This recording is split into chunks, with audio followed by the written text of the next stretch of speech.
Hi there, my name is Goradia. I'm a Somatic Experiencing practitioner on the non-dual path. Today, I want to explain the difference between mind and ego. There are many teachings out there that conflate these two, and that's perfectly okay when we're talking at an intermediate level. But there is a point where it is very helpful to be able to discern the difference. And so the reason this is so important is because many people are under the impression that in order to awaken or to be spiritual, we have to throw out our minds. And this is really dangerous. I've seen someone lose their mind under that impression, who is very intelligent and very logical before that. And so I just want to caution people against this, because we need our minds. We would not be able to communicate right now if we didn't have our minds. I wouldn't be able to speak with you. You wouldn't be able to understand. This is really important that we retain logic. We use logic and self-inquiry and discernment. We need our minds in order to decide where to place attention. These are higher mind functions. Then there are lower mind functions, ruminating thoughts, these sort of things. But I want to talk about what I'm referring to in my videos when I talk about ego.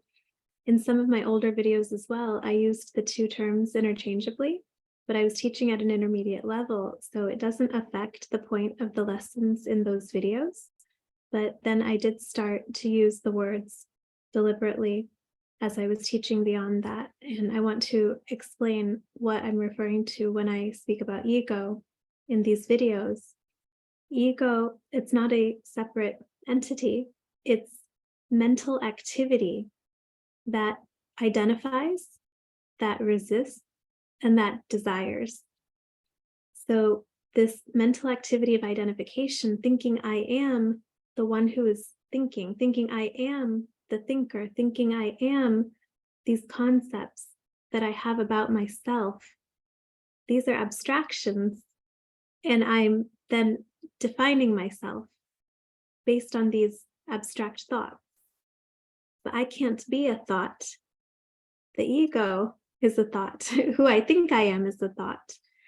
And so it's this identification with the programming, with the thoughts that are psychological thoughts, the thoughts I have about myself and who I am, and if I'm good or bad, and who other people are, and it judges as well.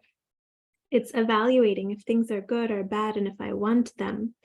And so it will desire or grasp, or it will resist, or be averse to something. So aversion. And when I think of ego in that way, then I can differentiate it from mind, which I need. And there's just going to be functional thoughts with mind. I need to go get groceries, things that I really need, those functions. And so it's really important for us to discern, because when a psychological thought comes up, these can literally be deconditioned. The ego can be deconditioned from the brain, just like any other habit. So there's a subtle difference here. Mind conditioning includes how to walk, how I ride my bike. It's going to include how I'm able to type. It's really just a function of learning. So when I've learned something well enough, then I can do it automatically. And we want that kind of conditioning to remain in the mind, the way I speak, the way I'm able to interpret what other people are saying. So again, we can't throw out the mind. It does these very basic functions for us. But breaking habits of the ego will involve identifying when psychological thoughts arise. And this can be done.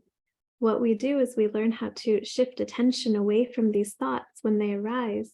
And when we're doing that, we're telling the mind, hey, that's just not really that important, because the mind does get conditioned by ego. So whatever ego is doing, the part of mental activity that is about identification, resistance, and desire, that part of the mind, which we're referring to as ego, which can be completely deconditioned out, and then it's no longer part of mind, which is why it's very important to realize they're two separate things. It's not an intrinsic or inherent part of mind necessarily.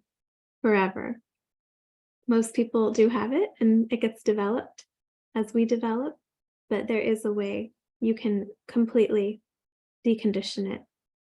And so mind will be placing attention onto this ego. So higher function of mind is what places attention, and will place attention onto this ego. And it can totally get programmed by this ego. It's like a parrot in some way. It's just learning. And so when we have a thought arise and we shift attention away from it, mind shifts attention away. And it's just like, that's not that big of a deal. We're giving feedback to our brains that it's just not that important. I'm not even having an emotional reaction with it, which would make it even more important, which would help me save that pattern even more. And the way that we can do that is by conditioning the mind with wisdom. And as I'm learning what is actually true, as opposed to what my ego is telling me about myself, then the mind can become very wise. It understands principles of truth. It's done self-inquiry. It has placed its attention on things that are actually important and that are true in the sense that they have duration. They're true all the time. They're true permanently. And so as we are creating a wiser mind, it becomes so wise that it doesn't place attention onto ego anymore. It can recognize, it doesn't really seem true. I've seen greater truths than that. And so with that wisdom, we start shifting our attention away. I'll place a video here where I talk about shifting attention away from thoughts and surrendering those thoughts. And they are specifically on the psychological thoughts of ego. So this is one of the first ways that we can start breaking this habit of ego and deconditioning it out of us. And once we surrender those thoughts, what happens is there are corresponding saved emotional patterns within the body that then need to be felt through. So these are corresponding to the thoughts. So with every thought, there's a corresponding emotion. With every emotion, there's a corresponding thought. And these attachments, or these aspects of ego is the sum of our attachments. They come together like this.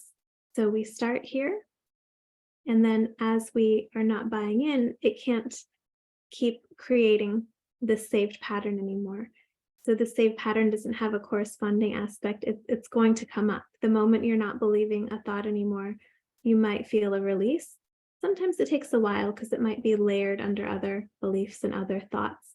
But the more you're deconditioning and the more you're calming and soothing the body, and you're not in this constant fight or flight or the drama of believing the thoughts of the ego, these saved emotional patterns will come up as your body is ready. We can't always control when that happens, but we can create the conditions for this release by being very mindful of what we're buying into, calming the body, soothing the body, taking good care of ourselves.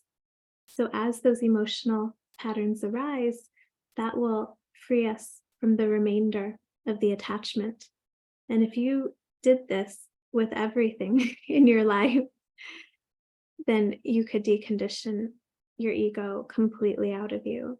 And so the people I know who have done that, they basically broke attachments of every sort, getting rid of all their possessions, separation from family. I mean, just to see what emotional pains will arise, what attachments will come up when we do that. So we're breaking attachments in the external world.